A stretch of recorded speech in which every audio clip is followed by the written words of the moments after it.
Hello, hello, hello there. Hopefully the signal doesn't go in and out on this. I want to make sure I invite some people. I need to invite Wesley Stover. Well, first let me highlight this. And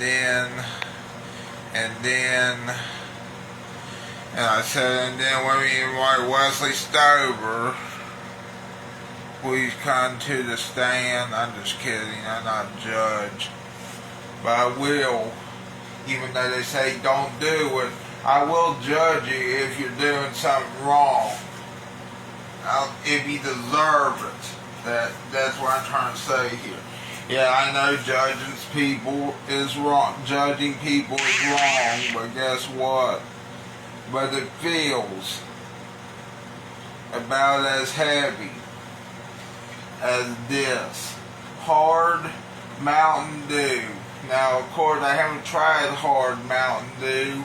I've seen it in Poca Quick Stop, which was one stop. Okay, let's see how it smells. Oh, let me get this open.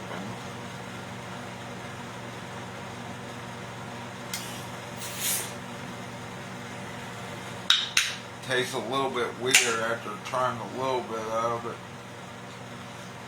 It does have a Mountain Dew taste. Some of the foam got in my mouth.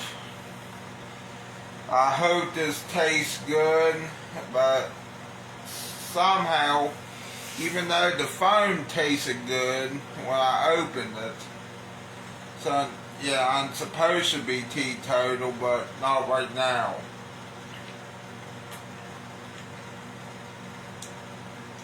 Weirdest Mountain Dew I ever tasted. I can tell you one thing, it tastes like medicine. Like as my grandma would say, alcohol to her tasted like medicine. It's like a, I don't know, like a menthol, no, I take that back, like a cough drop, a lemon lime cough drop, if that's even possible. Mountain Dew, I guess. That they put in water and alcohol. I mean, it's not bad. I'm on my way to get my new glasses. Well, I already got my new glasses. The bad thing about these new glasses that I have, Wesley, they keep sliding off. I need to get them adjusted.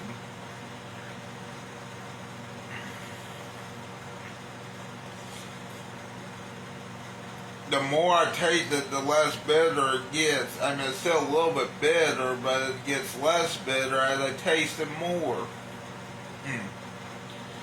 I know they say CM Punk is straight edge, but for a guy that has a lot of tattoos, I don't think he's straight edge. I know I'm stereotyping, but for a guy that has a lot of goddamn tattoos, yeah, sure, he's straight edge, alright.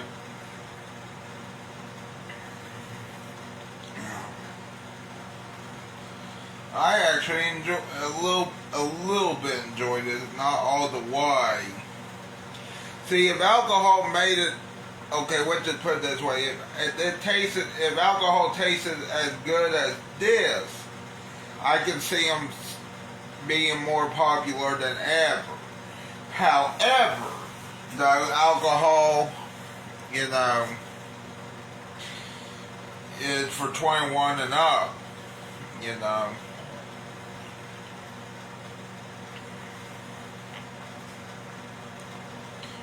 Better quit before I get drunk. I don't know what the limit is.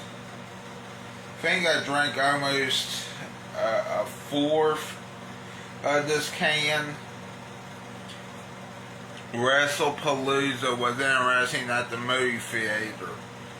I thought WrestlePalooza, from what I heard, that first match, or that Brock Lesnar versus John Cena match, only lasted 8 minutes, which is, it's just alright, but at least it didn't last less than 5 minutes, but still. Had it lasted less than 5 minutes, I would have said fuck this pay-per-view, but I didn't watch WrestlePalooza. Oh, wait a minute, what now? ESPN gave WrestlePalooza a C grade. Well, at least that's average. I thought they would give him a D. Or a B minus. I don't know what I didn't watch it, so I can't say for sure. Now,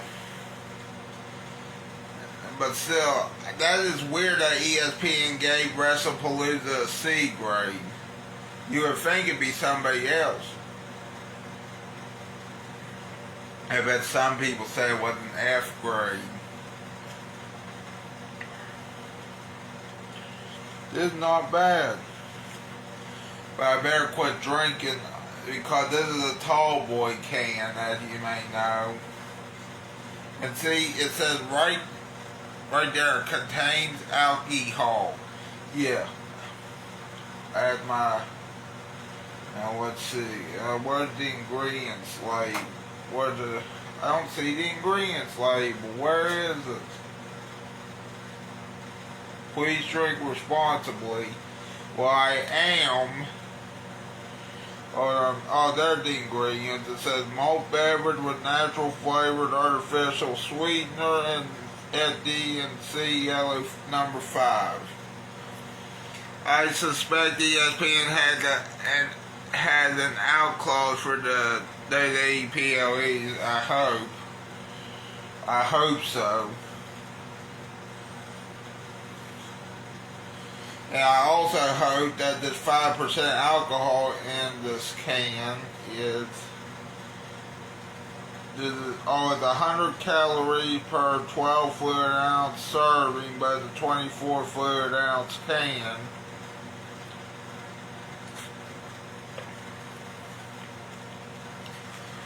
The more I taste it, though, I guess when I get to the bottom of it,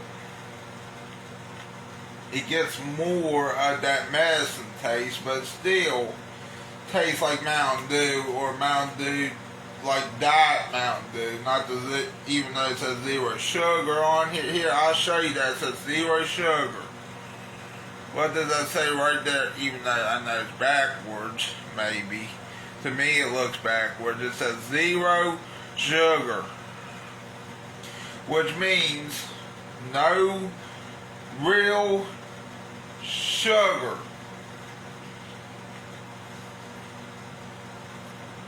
But yeah, it had 100 calories.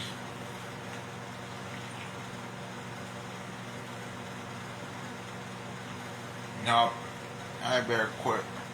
Even though I said I quit drinking it, I don't know I should. Yeah, better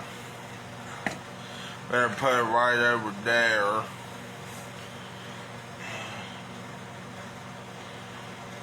Oh, that's hit me hard.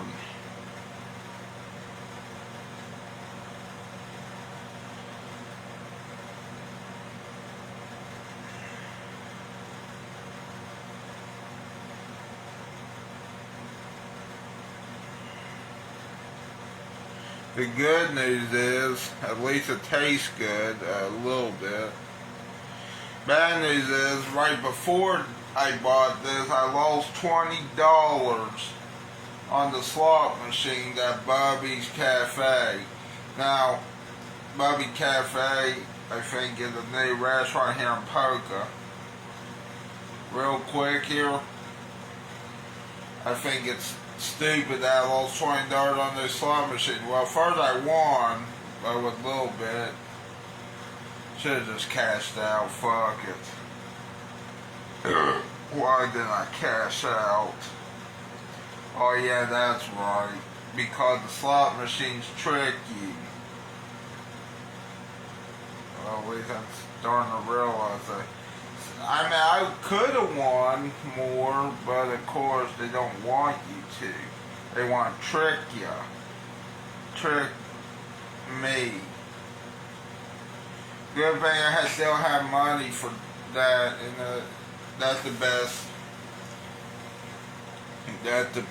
Here, I'll show you what I'm talking about. This stuff is the best alcoholic drink I've ever had so far in my life, and yet it's a Mountain Dew that has alcohol in it. And for those who say I'm not teetotal, you may be right. But at least, drink responsibly and you won't have a problem. So there's that.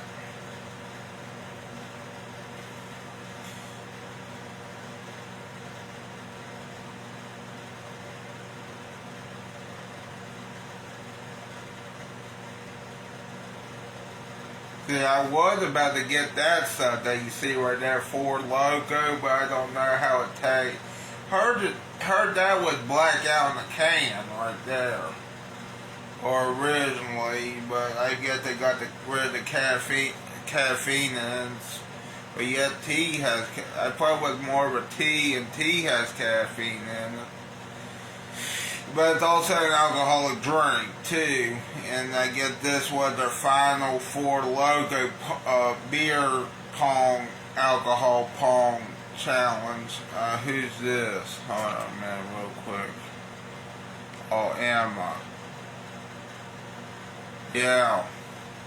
Hello there, Emma, or whoever's had Emma's. Brandon? I don't know. Anyway, we're going to watch a video. You may have to get your money later. Even though you owe me money too. Yeah. It's fine, don't worry. I still got some money. Don't ask.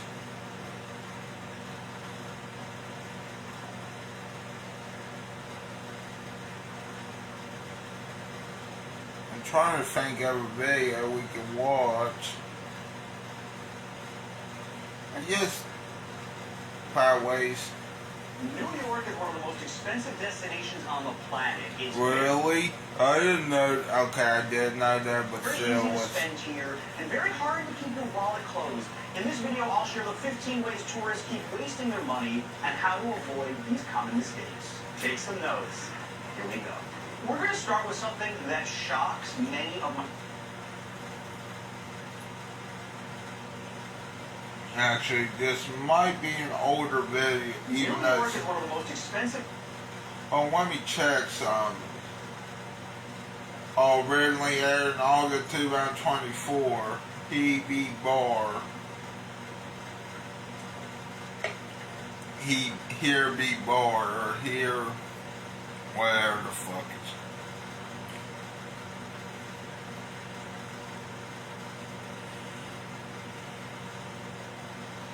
But anyway, real quick here.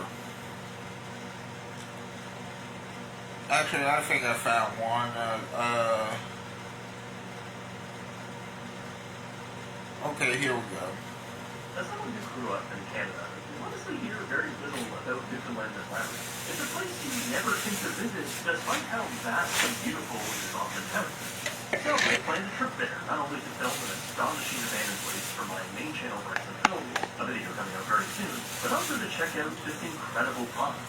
So let's head out to their largest city, St. John's, and check into one of Newfoundland's with very few luxury hotels, and see if it's worth the money.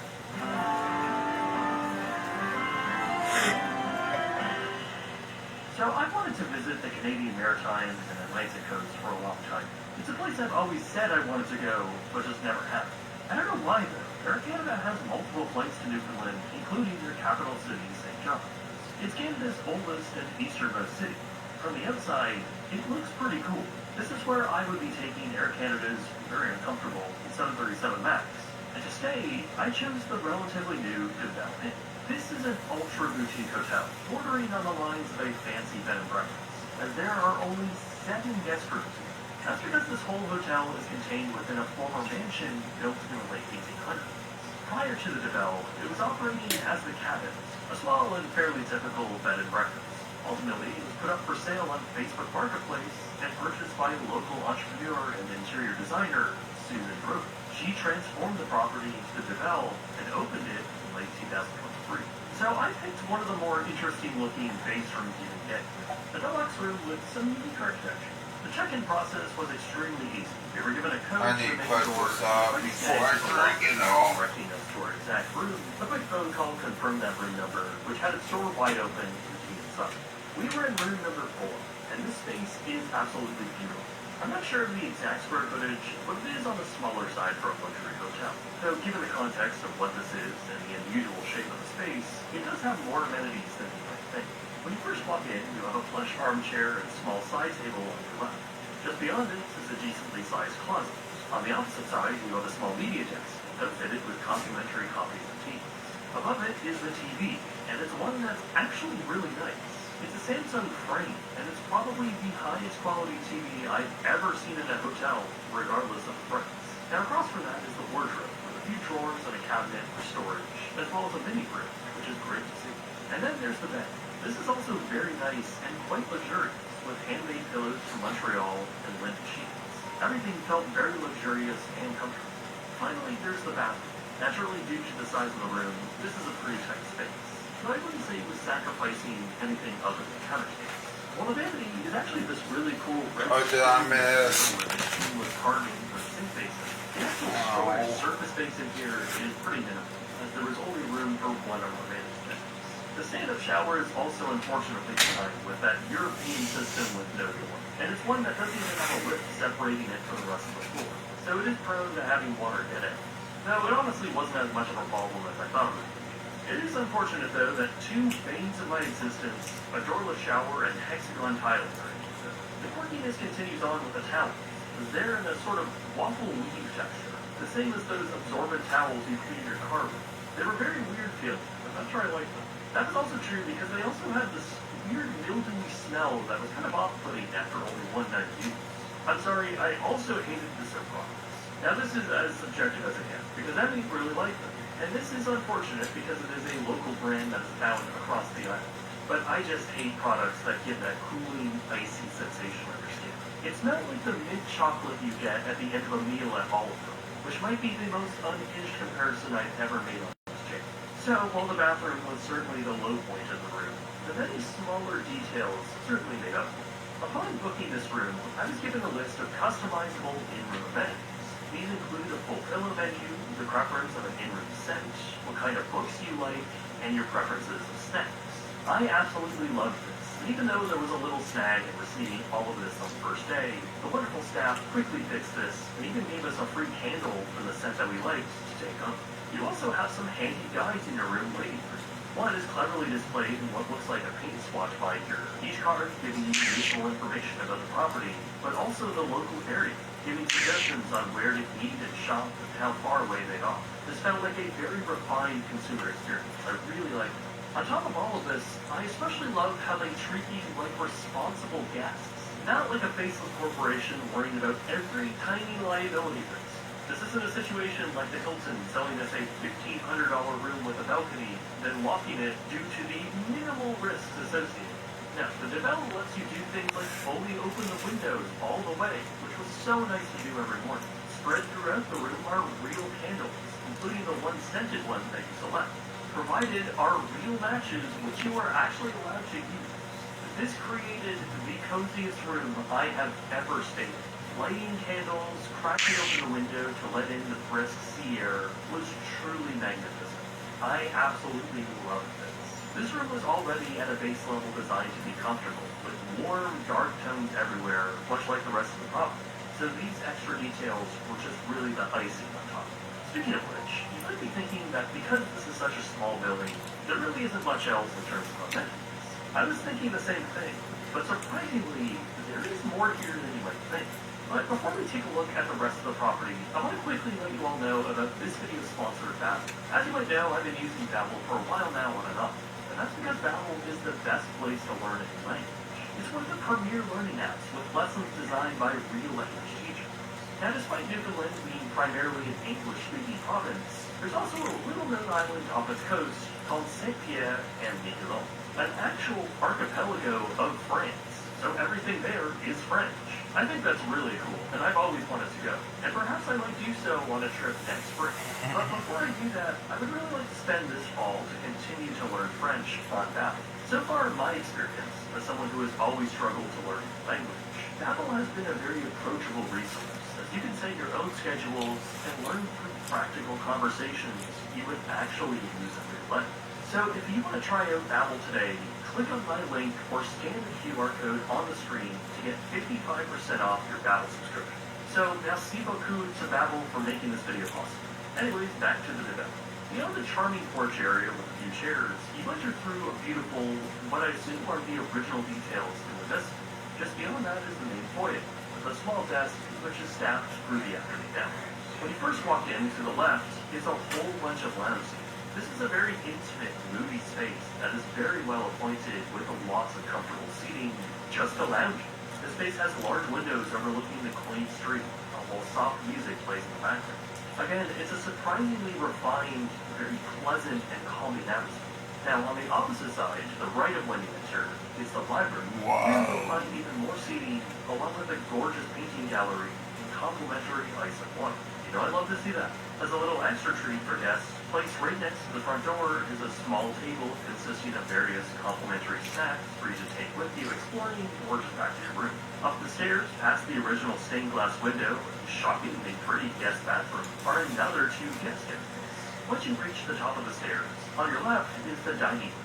This is open not only for events, but as a communal space open for all guests, with a ton of dishware to use. Across from this room is the bar.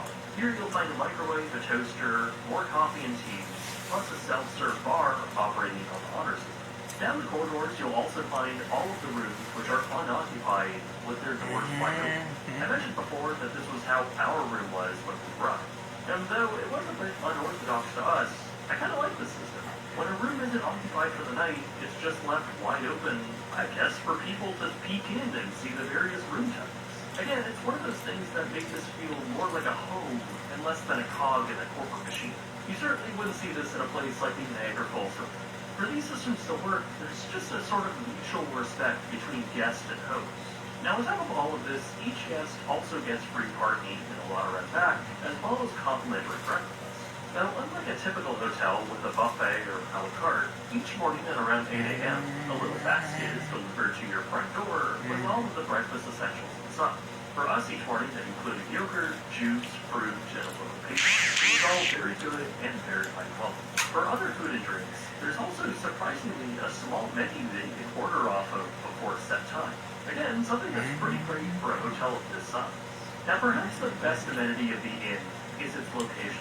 The hotel is located just skirting the edge of what I would consider the core of downtown St. John's. For those actually looking to spend time in the city and seeing all of the highlights, you really can't go wrong. It's maybe a 4-minute walk from Jelly Bean Row, a district of St. John's known for its colorful homes, and around a 10 to 15-minute walk to Water Street, which was wonderfully pedestrianized while we were there, as well as George Street, where all of the nightlife and bars are located. In the more immediate vicinity, just a few blocks away, are a few highly rated bakeries and restaurants. Stella's Brasserie, a relatively new restaurant, also designed by Susan Droger's company, was very, very good. The nearby bakeries are also likewise excellent. This was my first time in St. John's, and I honestly thought the city was fantastic. Everyone is very nice, and has a ton of charm everywhere, and there are plenty of little discoveries to be made. The view from Signal Hill, bringing the Narrows into the Atlantic Ocean, was stunning, as was the Cape Fear Lighthouse, the easternmost point in Canada. In fact, there's a whole lot to do around the city. I don't hike very often, but I really got into it here, as wonderful and free parks heavily dot the landscape. Some truly breathtaking, like the Ziwa viewpoints or the lush waterfall by Flat Rock Coast. There's just so much to see and do here, and that's just in the St. John's area. Of course, a little more out of range from the development, but we drove 3 hours outside of the Avalon Peninsula. It essentially is the large mass of land south of the island. We headed northeast. We of course visited and filmed an upcoming Brights and Films video, a moderately challenging hike to some shockingly beautiful ruins, and then traveled even further east to Port Rexon. We stayed in this incredibly pretty town at a hotel called the Fisher's Lock Inn. This was also an amazing experience, We were short on time and didn't get enough to do a full review. What we did see there was fantastic though. Waking up in the morning just to embrace the overwhelming silence outside was honestly magical. So too were the puffin colleges in Elliston, another 40-minute drive further east. This was a free and incredibly easy way to see real puffins, which was just so cool. Honestly, everywhere here was just incredible. But let's get back to the Deville and talk about the price. So we stayed here for 2 nights, and in doing so, I paid $535 Canadian a night, or around $390 USD. And that's objectively a lot of money. While that was for our deluxe room, interestingly, the price stays about the same throughout the year. So there's essentially very little variable pricing in effect. Our room was actually one of the 2 cheapest rooms on offer. And while sales do happen, annoyingly only found on third-party travel sites, you can get other rooms, like a beautiful first-floor corner room with stained glass for around $700. A 2-queen bed room on the top floor was priced around the same, and to upgrade to a suite with a sitting area and a large bathroom, you're looking at around $766. That being the most expensive category you can stay. Again though, I would cross-check that price on other third-party sites to make sure you're getting the best value. This is a premium experience, and at that price, you're kind of knocking at the door of ultra luxury price points in Canada. But when you look a little deeper, that price does kind of make sense. Not only is this hotel extremely small, made up of just 7 guest rooms, meaning the economy of scale will really work here, but throughout St. John's, there really isn't an equivalent hotel at this level of luxury. In fact, the city, and really the province as a whole, apart from maybe the Photo Island Inn, doesn't have a true 5-star hotel. Now, in fairness, this isn't really a true 5-star hotel either, but in terms of the hard product luxury, your options are pretty limited. You do have some chain brand options like the ancient Sheraton, the Delta, or the painfully generic and boring Hilton Garden Inn and Cornwall. The only one actually looking a little cool is the Hotel overlooking the harbor. All of these are priced around the $300 to $400 mark, which is pretty expensive for what they are. Outside of the chains, and for a bit more charm, there is the downtown Franklin Hotel, priced as low as $260, as well as another 2 boutique converted mansions right beside the Deville, those being the Bannerman Park Suites and the Ryan Mansion. Both are priced around the $300 plus mark. In my opinion, none of these are at the same level of refinement, personal touches, or luxury that the Deville offers. So it is quite unique in that sense. Well, let's actually put a score on it and break it all down. I call my scoring system Jake's is an any good score, and it's based on 5 categories, each out of 10 for a potential perfect score of 50 out of 50. We'll start with the location. Despite this being a little outside the core of the city, everything is still within a 10 to 15 minute walk, and given the atmosphere this hotel is going for, this peaceful, beautiful street with nearby quality amenities, I think is pretty fantastic. I'm giving it a 9 out of 10. Amenities are interesting, and I think it's best to remember to keep in mind the context of this property. The entire thing is contained within a converted 1800s mansion, and with 7 rooms, you really can't expect a lot. So honestly, what is on offer here is pretty impressive considering. And even at that price point, I think it's pretty strong and quite unique. So I'm going to give it an 8 out of 10. Luxury and quality is also extremely strong here. This room is very well designed and highly cozy with all of its unique personal touches. Apart from the flawed bathroom, I think this is really well crafted, and that's a 9 out of 10. Service is kind of hard to fully judge. There really wasn't a whole lot of interaction.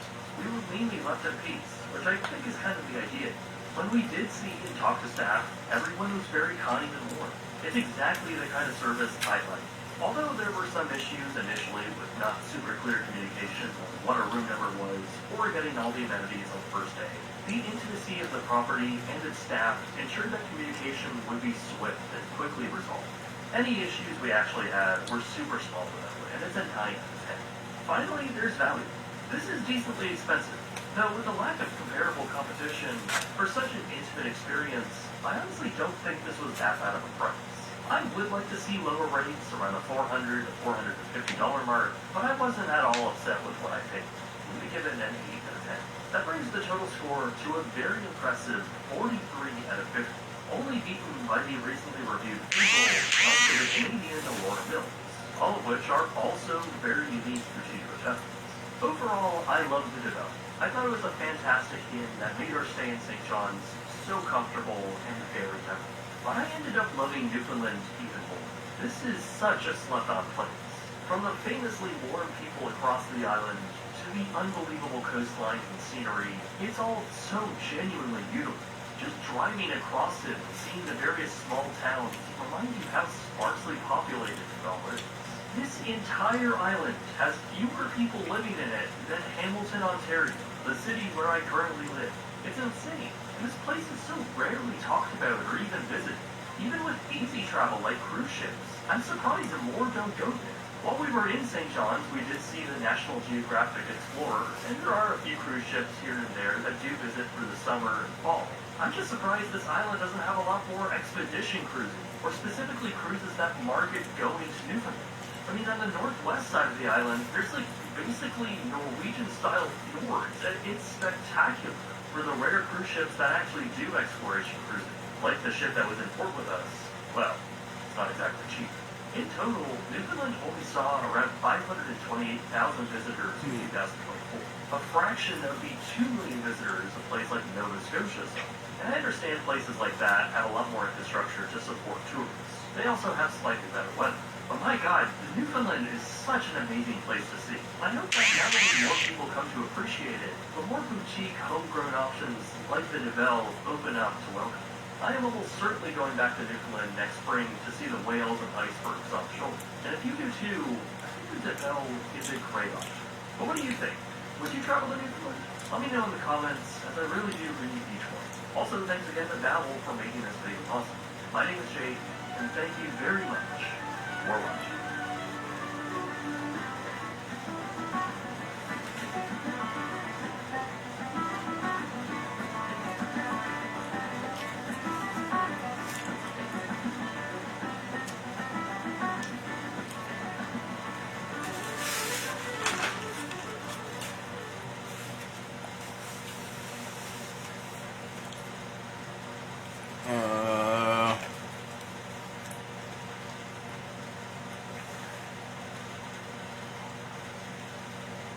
Thanks, Barbecue Authority, for sponsoring this video. I'm always wondering the differences between cooking with no technology and cooking with technology. On today's video, I am putting myself to the test. I'll be honest, I don't have experience doing this kind of stuff. I'm nervous, and so far it looks like it's working.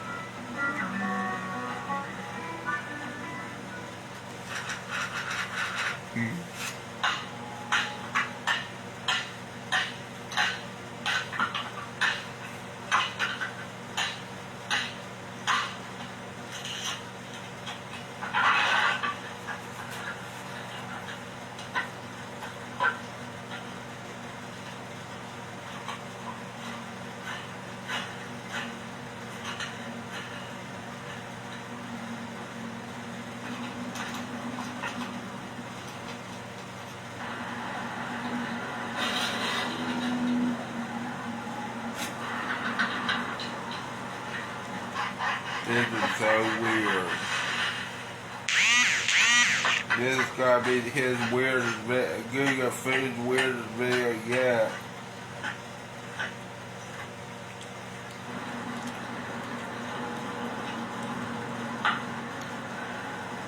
I thought you couldn't use the fire in the daytime.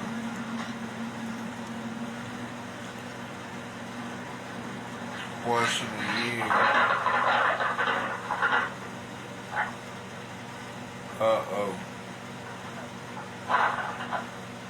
Be careful, Google.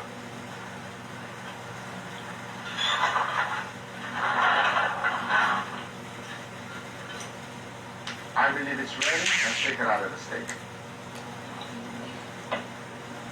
From looking at it, it looks amazing. I'll be honest with you. Got a nice little crispy crust.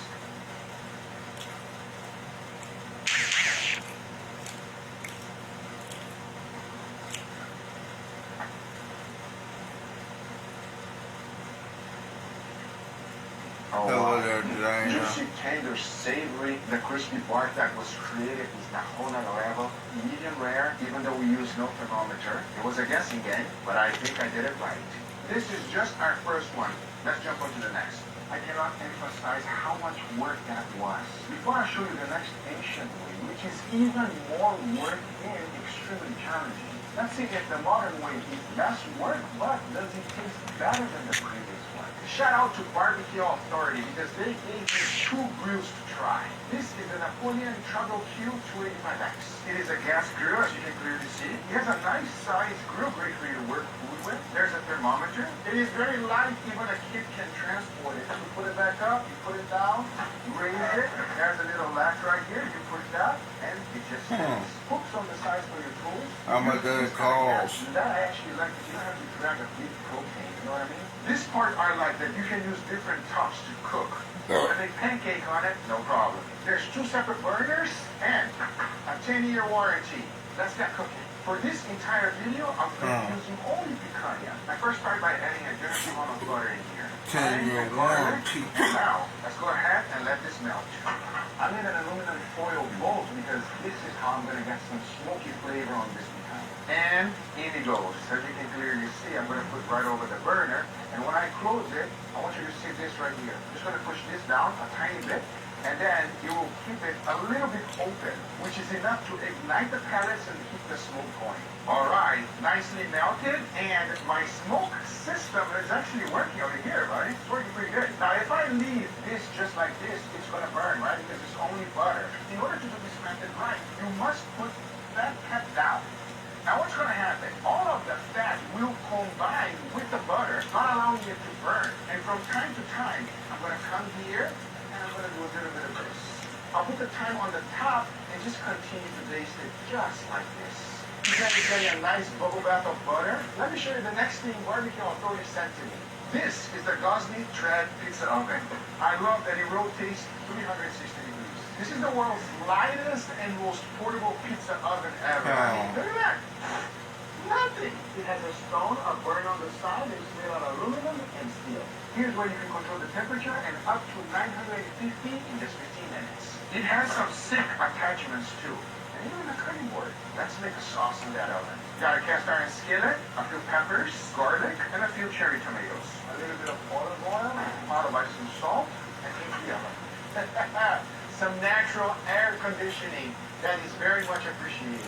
It took just seconds. Check it out. I'm already getting a little bit of a char, which is exactly what I want for the sauce. I'm going to go ahead and flip it and get char on the other side. And just like that, they're ready. Nicely charred. That's what you want. I don't like this part here, even though you can just use it, to be honest with you. Inside it goes. I'm going to put everything in there. A little bit of olive oil goes in, followed by some salt, black pepper, close it up, and we blend. And just like that, my sauce is done. Take a look at outside. What a perfect timing to be indoors right now. Thank God this thing is light and I can move it around, everybody. And it's still on. You know, here in Florida they say one thing. If it's raining really, really bad, just wait an hour and everything will be just fine. Let's cook some bread. Yeah.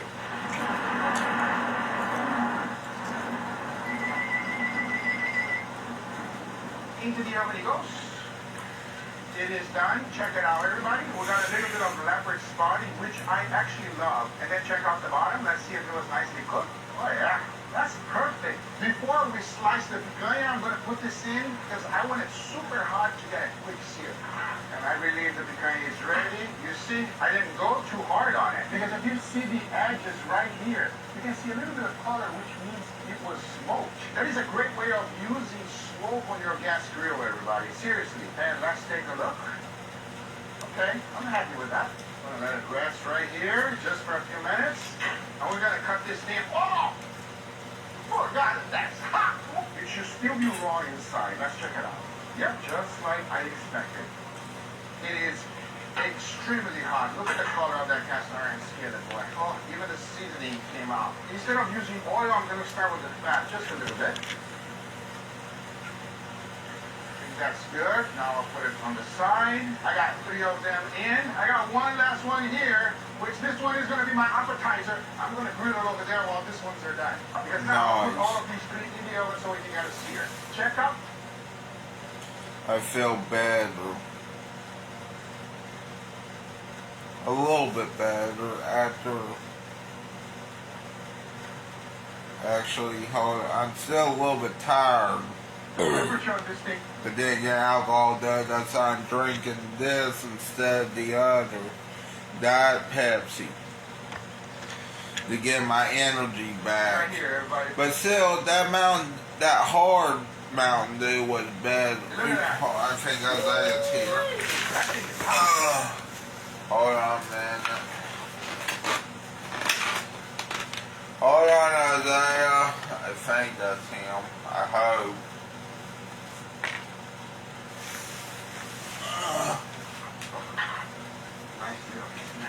Yeah.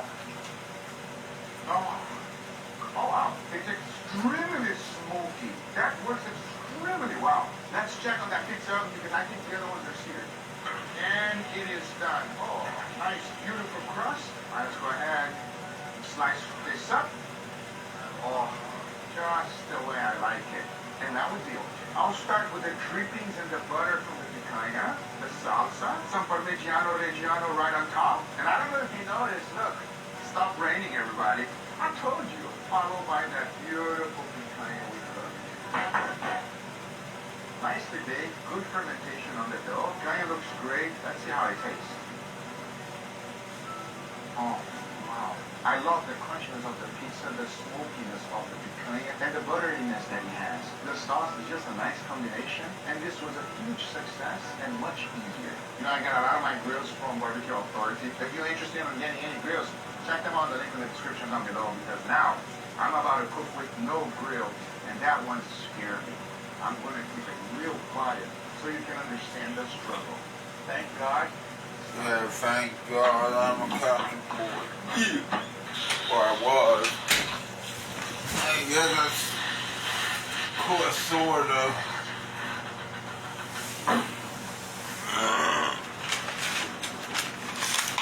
Oh, fuck. Oh, shit.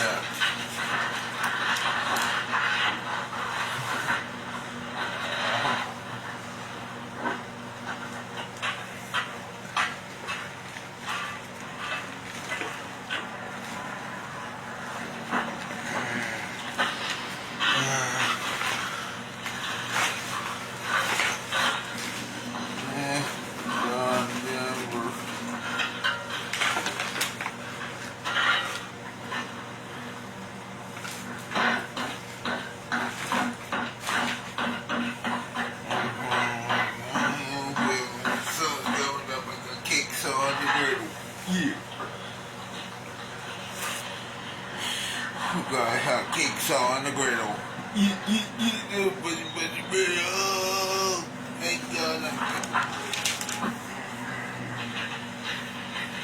Yeah, John Denver. Yeah.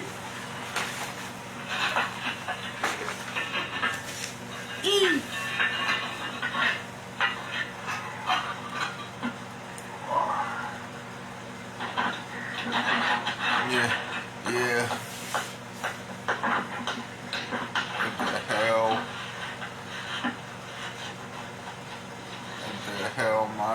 It smells not like what I was expecting, everybody. Ah, take a look at how much it shrank. Check this out. Quite warm, actually.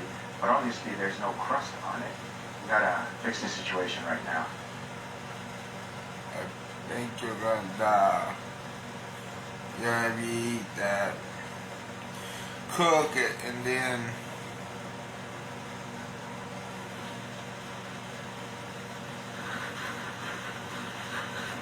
What? We could have a fire out in the daytime still, yeah, but okay. I guess it's not... Right now, it looks okay. I guess Smokey the Bears, only you can prevent forest fires. Doesn't matter to you, doesn't it? See, we still have A little bit. I still like this guy, but I guess only you can prevent forest fires. That apply to him, which means he's probably one of those people called, what are the Republicans? I don't know. He may not be a Republican. You never know with these people that I watch. I think he's a Democrat. It's a little bit overcooked, but the flavor that is coming out of this, but you never know. It's He could be actually in between both of them, to be honest. If you think about for a moment, the way he talks, but the way he cooks too. But at least not arrogant, so I guess he's in between, in the middle. Which is good. I like people in the middle. Better than arguing with the left or the right, but still you gotta argue with the middle. Argue in the middle. Check out Barbecue Authority. All the information will be on the link in the description down below. I use them all the time, and they have several different types of grills. I hope you guys enjoyed this video. If you did, hit that thumbs up. If you're not subscribed, be sure to subscribe. We'll see you guys. Guga. Yeah, that was awesome video. Bravo, Guga. Even though you really shouldn't have a fire out in the daytime. Yeah. I don't know what else to watch. I mean, I guess we could watch one more video, but actually no, we can't, because we're already at 45 minutes. Good news is that hard Mountain Dew calmed me down instead of making me mad. You know, that's good at this moment. Bad news is I'm calmed down. I'm tired, you know.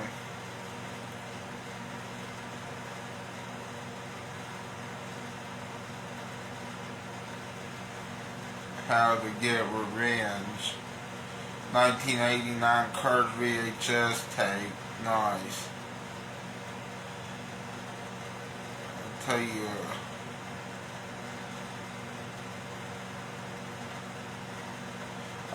The best VHS tape that I ever watched that wasn't a fictional movie. Because if it was a fictional movie, then I have a hard time telling you what my favorite VHS tape was. I tell you this, my favorite documentary on VHS was, what was it? Oh yeah, Great Old Amusement Park by PBS and Rick Sabak of Pittsburgh, Pennsylvania.